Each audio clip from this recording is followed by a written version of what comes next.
4:26-27, in your anger, do not sin. So there is this possibility na pag makasala ka, or pag masuko ka, di ka makasala.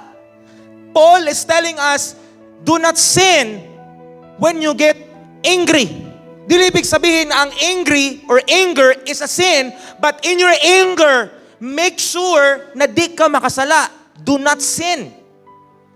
Napasya gibutang, do not let the sun go down while you are still angry. Kung mahimo, before na mo tugpang or mawala ang adlaw, wala daw ang kasuko sa mong kasing-kasing, no? Pero what if nasuko ka, ang time kay 4:59. Lord, hapit ng adlaw, Lord. Nadarik kuta, Lord. Ano lang una-una Miskan sa Pilipinas, nawala ang adlaw. Sa Amerika, naman may adlaw. Katuna lang una-una Ha?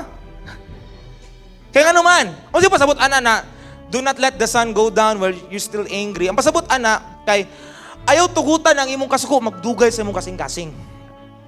Kung magdugay ang kasuko sa imong kasing-kasing, dira magsugod ang pag-mismanage ang kasuko. Why? When you allow your anger na magdugay sa imong kasing-kasing, you are giving the devil a foothold. Verse 27 says, do not give the devil a foothold. Meaning, ayaw sa tagai og opportunity. Why? The word foothold, meaning bro, igunitan sa tiil ba nga pag igunitan ka sa yawa, di nakakadagan.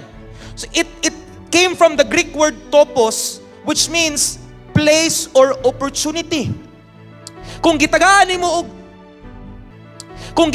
luna ang kasuko sa imong kasing-kasing nga nagdugay sa taman-taman, you are also giving the enemy a place, an opportunity sa imong life. No?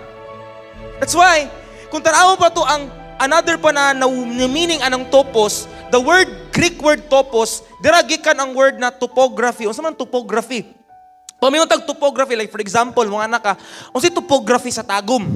Ang pasabot meaning unsa ang mga detalye sa tagum? Unsa pila ka buok ang bungtod, pila ka buok ang mga dalan, pila ka buok ang sapa, pila ka buok ang mga punuan. Meaning pamiuntag topography, the details of the place. In short, when you let your anger na magdugay sa imong kasing-kasing, you are giving the enemy the details of your life. And when he has the details sa imong kinabuhi, then the enemy can rule sa imong kinabuhi. Amen?